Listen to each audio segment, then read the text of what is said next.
Hello, today we are going to paint this landscape which is full of mountains. We are going to start, as always, we are going to try to do in parts, one layer after the other. Don't worry, it's not going to be difficult, it's going to be easy. This is our last class, our last week.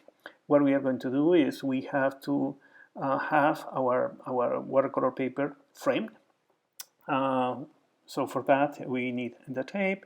We also need a bunch of brushes. The one that we are going to use today is one medium, one kind of big, and another one that is the smaller one. I'm using the number 10, number 6, and number 3, I guess. Yeah, so that's number 6. Basically, that's what you need. Well, you need a little bit of water, and you need your paper, and as always we're going to start with the watercolor pencils. That is going to help us to do the drawing. Clean water is okay, and our palette. Today I clean a little bit my palette so you are not confused with the colors that I am using. So let's start with our task for today. We're going to do the drawing, and for do the drawing we're using this dark watercolor pencil that once you start painting with a wet brush, that's going to disappear. The lines are going to disappear. So we are going to start working with these kind of mountains. We have, as I said, we have layers of mountains. You already have that picture in your place. I'm gonna resend just in case the picture, because you have that picture from last week. In a moment I'm gonna resend, while I'm doing this video, I'm gonna resend the link with the picture again, so you have that. So we have this drawing, and one of the things that I want to tell you is that in this specific case, and with landscapes, you don't have to be concerned on copying the reality exactly. These shapes of mountains, and in this case these mountains are kind of, to me, this remind me to some pictures of Machu Picchu in the Inca ruins in Peru. But it's not. This is completely, taken from the internet. I don't know where these mountains are located, but it's a kind of rocky mountains, and so it is very difficult just to copy exactly. So what you have to try to do is just try to do something that looks like, but you're going to get frustrated if you just want to do exactly as that, as a copy. So don't worry about that. Just create something that is more or less similar, but doesn't have to be, identical. Doing this specific line here. And you're gonna see once I paint, in the back and all that, things are going to change a little bit. These mountains that are, in the back, we have to try to draw. As you see, it's not exactly, but it's close enough. And I do the other one, the one in the right. That's okay. The sky, we are not going to do anything in the sky for now. No drawings. We are not going to do the clouds, not now. So we are going to start painting. Before the sky, we are going to start working with the mountains. Later at the end, we are going to work on the sky. And so the mountains, we are going to start with some of the mountains that are far from us. And for that, the colors that I'm gonna use are probably gray with a little of blue. You probably have a gray. If you don't have gray in your palette, you can use black. black and gray are very similar. And see what I'm gonna do. I'm gonna start working on this upper line, okay, of this mountain. And before this dry, I'm gonna just dilute some of this color, okay. So I just push the color to the back, to the lower part, where I have the limit of the other mountain that is in front. So you see, what I have is this effect that in the lower part is kind of light, and in the upper part is a little bit darker. That is the effect that you want to have in this kind of landscape. When you have mountain after mountain, same thing here with the same kind of bluish gray color that I created. So I'm gonna do. You have to try to work as fast as possible because the colors dry pretty fast. So once you have this kind of line across the mountain, you just take some water, just water with your pencil, with your brush, and just dilute the color. Okay, trying to take the color to the lower part. Don't worry if the color is not flat, because mountains are not flat, so you will have, and we will do a lot of little lines on the top of that. So it's okay that it's not smooth the color, that you have these variations of little colors. Now, what do you, the next thing that we are going to do is this other mountain. I'm choosing one mountain that is not next to the other, so that remember, everything has to be dry around whatever area that we are painting now with watercolors, because if not, colors blend. If I'm painting something that is next to something that is already wet, the colors are going to blend. We don't want that. So while these mountains of the back are drying, I am going to work on a mountain that doesn't touch the others. Okay, so I created this color, which is a mix of gray and a little of green and blue, and probably it can have a little of ochre color. That's up to you. The only thing is that colors have to be different, and the mountains that are closer to us are going to be darker. Those that are in the back, as there is more atmosphere, there is more water in the air, so there has this kind of gray color, a cloud color, because of the water. Well, that was Michelangelo, the one that discovered that in the Renaissance, and that was a great thing, to create effects of distance. So you see, you do exactly the same thing. You have this line, okay, this dot line, and first, and then you do the lower part with more water, more diluted color, creating another similar color for another mountain that is not touching those that are still wet.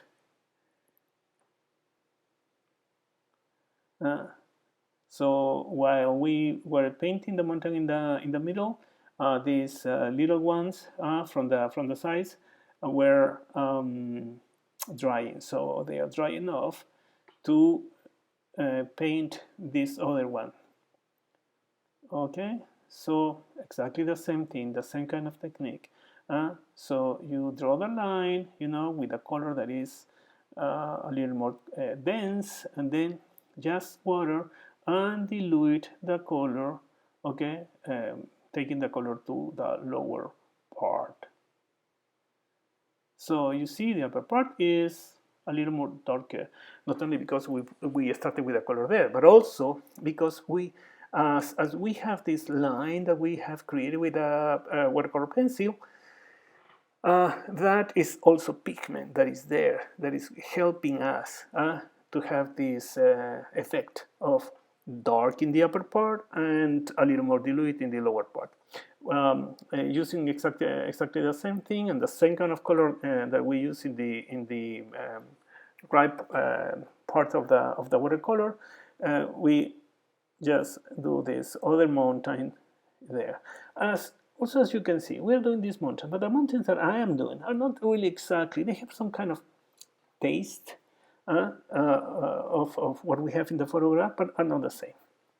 I let it dry for a moment, and now we are going to keep working with this other mountain.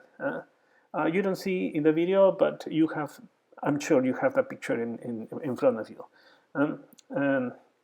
So at this time, I'm gonna mix green. I have this viridian green with this gray color or black if you have that, and a little of blue.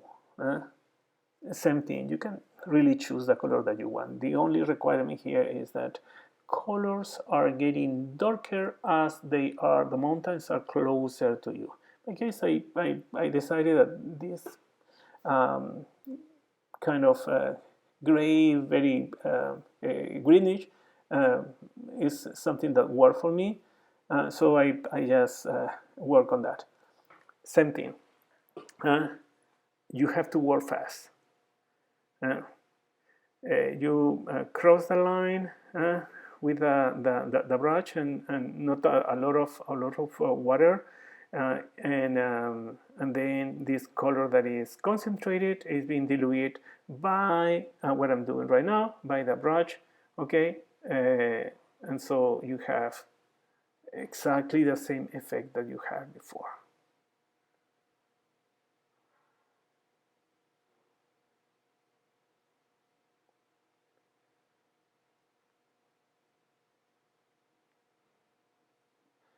Now we are going to do some little details with a little more of darker color here and there, because the shape of this mountain was not very prosaic, and I wanted that one a little more like dark and prosaic. So it became a little more dramatic. So if you see in the back the photograph that I'm taking, the color there is not as green as I am choosing to do. That's my interpretation. The color in the back in the photograph is a little more reddish, so it has dark red and blue and probably a little of gray or black. So if you want to have that color, okay, the color that you have in the photograph, that's the mix of colors that you should use. I went for something a little more greener. Mixing a little more of the same color with more gray, and I'm gonna paint the next mountain that is closer to us, one of the big one that in a way comes to us, closer to us, but it's changing colors in that way. So what I did is gray color with blue and some of the leftover of the green that was before, and that is what I got. So starting exactly the same thing. In this case, I am not going to dilute the color so much. I'm going to do exactly the same thing, but it's not going to be as watery as it was before. And you see that because the mountain is closer to us, and I don't want that to be so light.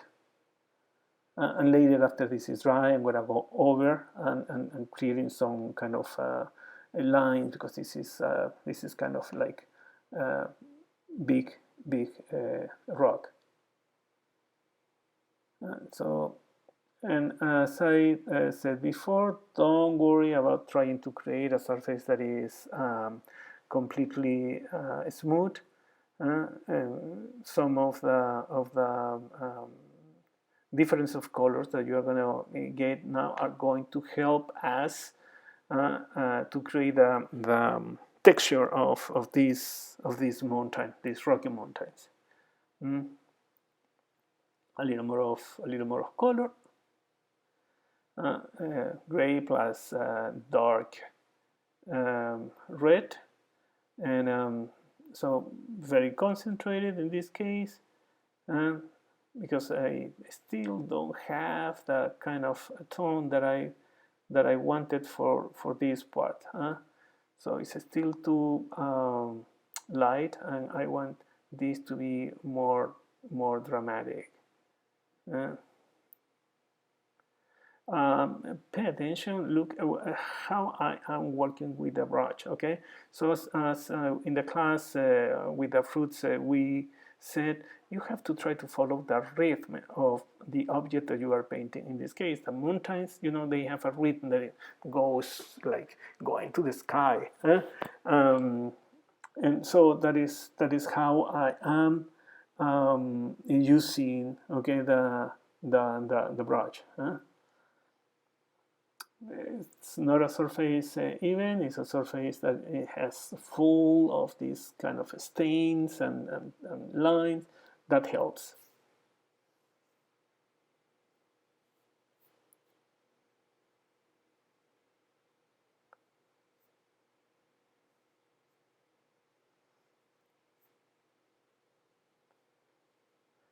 Now I am working on this little mountain that is in the back, and that's not the first case that I'm going to do. You're going to see as the work goes on, and you have many little details that you can work in. So now this mountain in the back is a little or if not a little, drying off. So I'm going to start also doing these accents of here and there. Sometimes it's going to be too much. Sometimes if it is too much and I realize that the color that I put is a little too dark, I will use, you know, at this point, I will use the paper, so I suck the water and also the pigment from the watercolor paper. That is not the case.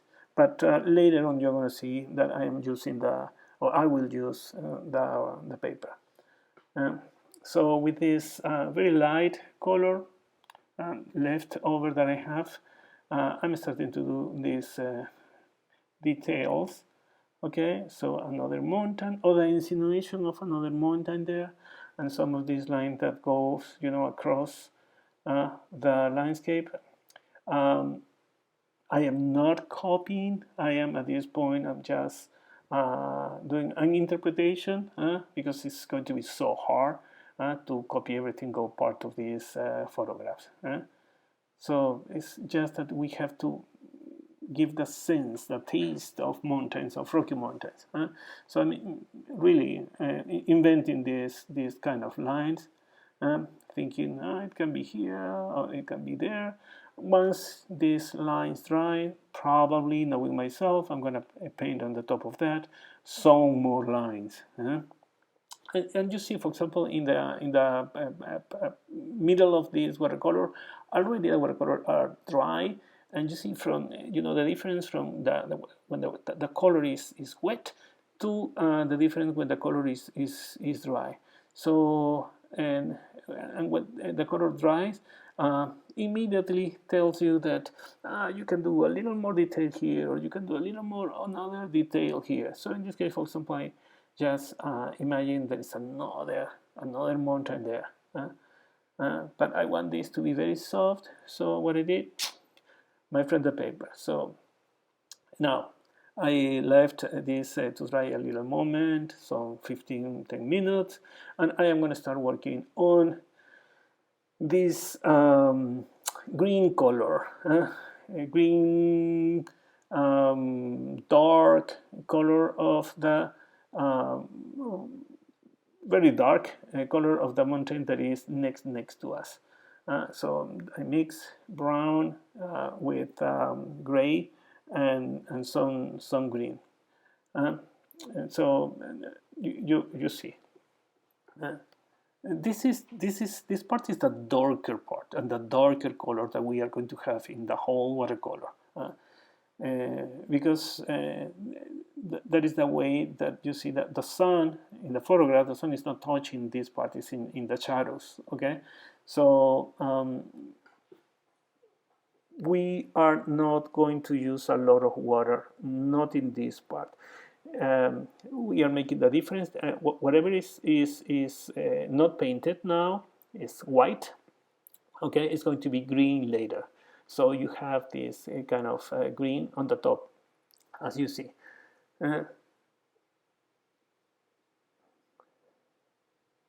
So see how I'm using the brush. Okay, there are going to be lines and kind of stains that are going to be there once the watercolor dry. Those are okay because those are helping us for the texture. So now let's go for this green. We have to be very careful. I'm rushing at this time, but we have to be very careful. We are going to paint the green, which is a mix of green plus yellow plus ochre color, and probably a little of brown. And we are going to do the first layer of the only green that we have in this landscape. There. So very careful. We are going to paint this. Basically, this is going to be flat. We are going to work on the top of that. Very careful with the color that is wet, and the color that is wet is this dark color. So I'm not really, and I don't know if you can see, but I'm not really touching that color. So it's very close, but not really touching the color, and I hope not to make a mistake. Ideally, you have to wait until the dark color is dry, so you go with a little more of confidence on that. So we are finishing with that.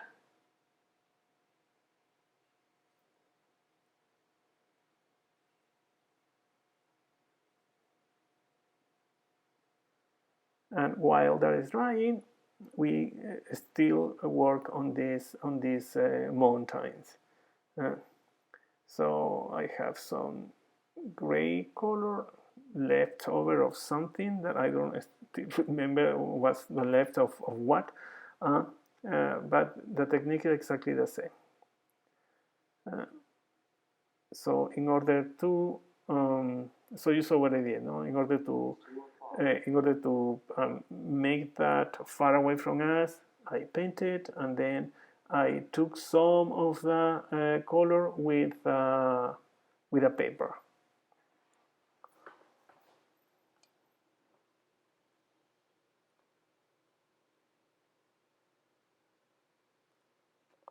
My friend, the paper again. And you can use that for a lot of different parts of this watercolor. We haven't used the paper so much, so using also the paper and some of these dark accents that are like cracks on the rocks is what I'm doing right now. It was so wet. So I'm gonna let it dry fast before I keep working on this. Yeah, so now we are going to work on those details and those different colors, different kind of layers of colors that I'm gonna paint on the top of this green.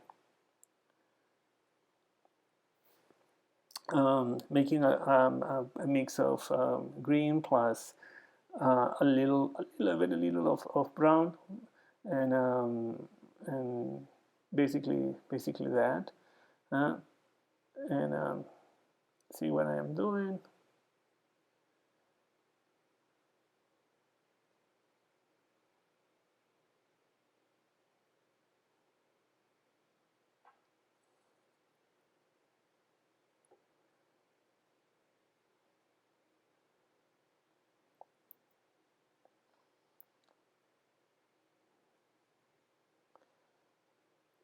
As said before, it is not exactly the same. This is an interpretation, and I want you to do an interpretation too. Don't freak out trying to copy exactly what the photograph has. That's always the case with any kind of representation or art. It is not since the moment that photography was invented. We don't have to copy the reality. We have to reinterpret the reality in a way that we can see. If we see this, we are going to see a landscape. We're going to see Rocky Mountains, but we are not copying exactly the same, and that is not our intention. Also, but it's a way that we translate those images or the image that we see in the photograph to a different language.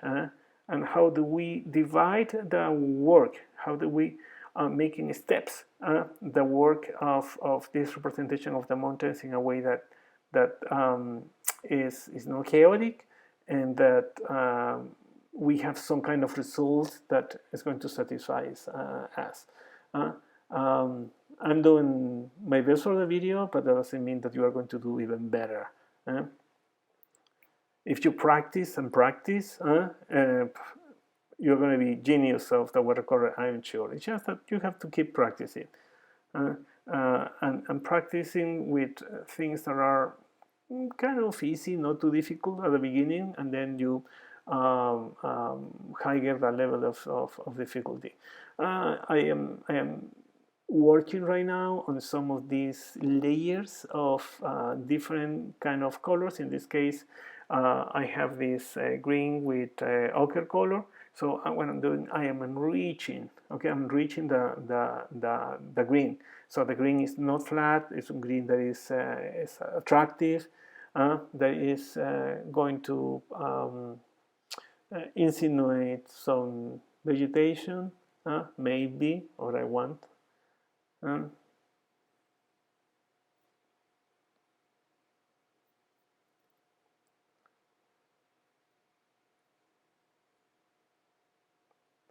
So we are going to do this part, darker that part, because I see that it's not clear.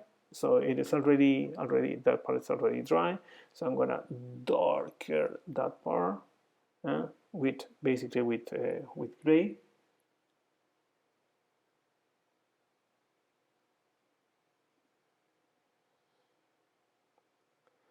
Creating these lines that are the cracks of the mountain. And so once we have this color, we can do some more little details here and there. With this dark line, what I'm doing, I am doing the differences between one part or one piece of rock and the other.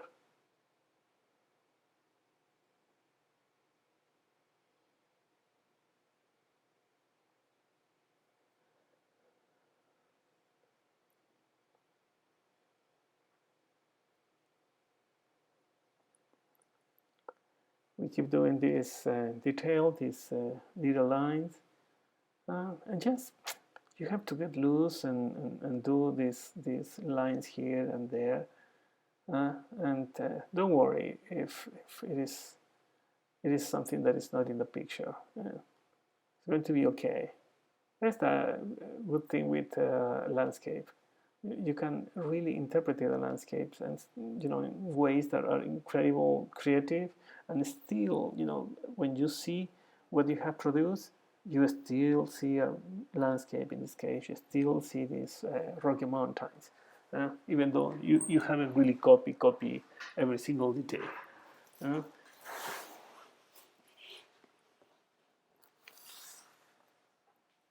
We keep working on this dark part. We are closer and closer to the end. We are doing these little details like that dark part here and dark part there that you see.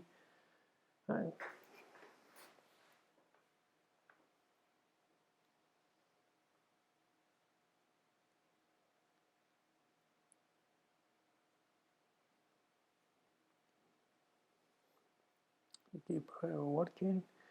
Some dark lines.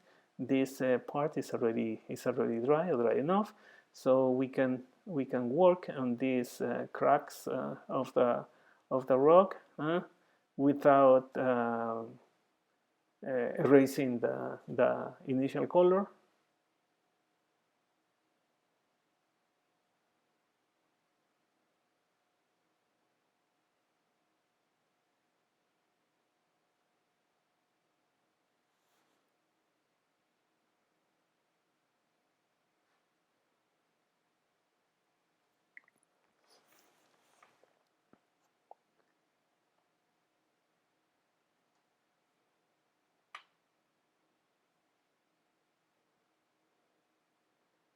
Okay, so we will work on some of these lines. If, as I said before, if the line, here and there, and if we realize that it's too dark, we use the paper, we dry a little bit, and with that the line is good enough and it's not going to ruin our landscape. So that's what I'm doing right now, here and there, doing some lines and and using the paper.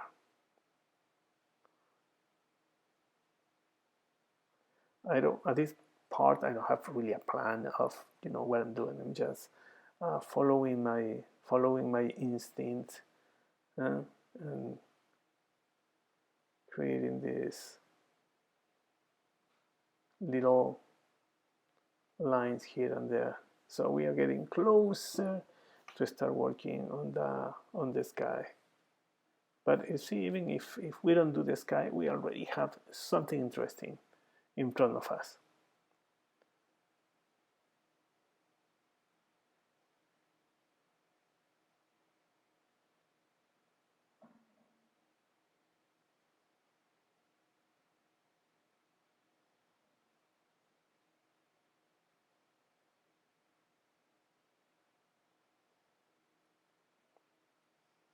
We dry a little bit the wet part, and now we are ready to work with the sky. So we move a little bit of watercolor, and we are going to work on this part. So we are going to do this wet on wet, remember?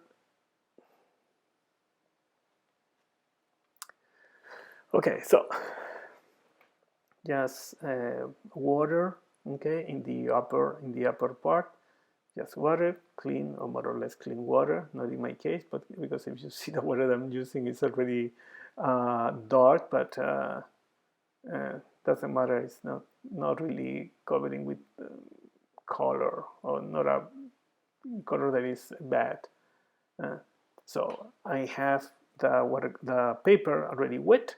What I'm going to do is I'm going to start enriching the colors for the sky. So I'm using cerulean blue. You can use ultramarine if you want. That's up to you. I'm using cerulean because it's the kind of blue I like. And start working very, very freely on the sky. So you see that you have these kind of pots of like of stains of blue. That's what you're gonna do. You're gonna use the paper to dry and work very, very freely. The skies are super free. Don't worry about them too much. Whatever you do in the sky is going to be okay. They don't have a very defined shape or form. Clouds are very, very unformed, if that word exists. So yeah, soon we are going to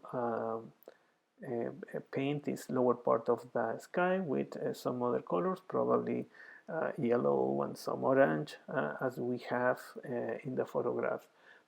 Again, we are not copying exactly, we are doing an interpretation. So we have the color blue for now, and I am going to start enriching this lower part with a mix of yellow and a little of orange. So we have this kind of orangey yellow, something like that.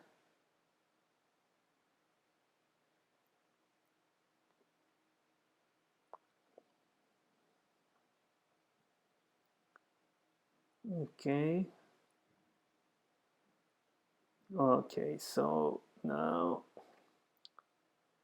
we will start working on the yeah, probably that is a position to have the watercolor too strong, the yellow. So what I did is I just put some water on that. My sky is going to be more intense than the one that you have there in the picture.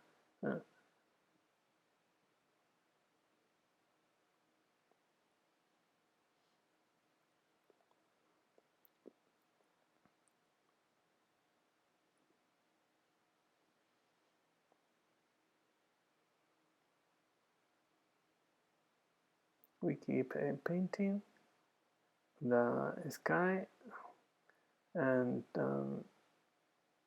now insinuating some of these kind of clouds.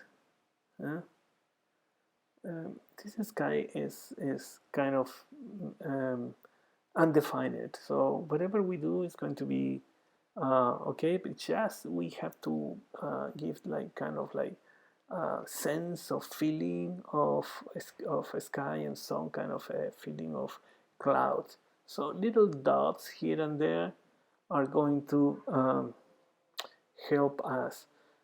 Uh, so depth over of the yellow and that I use in the lower part, that I'm gonna also use some more orange in this lower part. But for now, with this left over, we do these stains here and stains there. There are the in a way there are the clouds.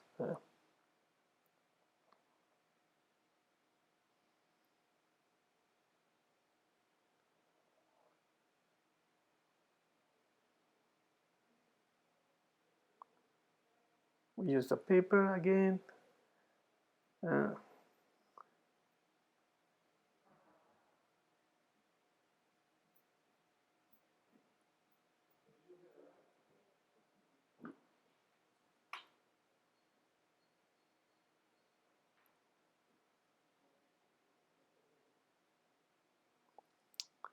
we keep working on the sky and on these kind of clouds. Uh, the lower part, our friend the paper. Always the color that I am applying right now is a little more orange.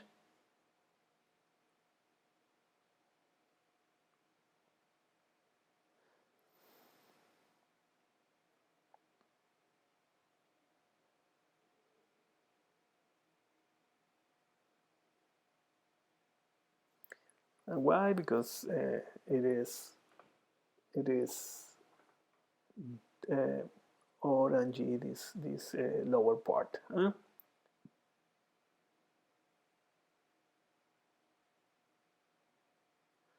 Now it's dry, and what we have to do is this last part, which is the unframe of our piece that we have done today, our last class, our last piece.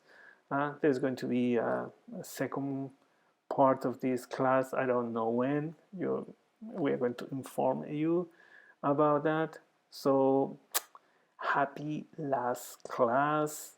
It has been wonderful to be here with you. There you have. So I want to see now your pieces, and probably you are going to be very, very happy and very proud. Thank you so much.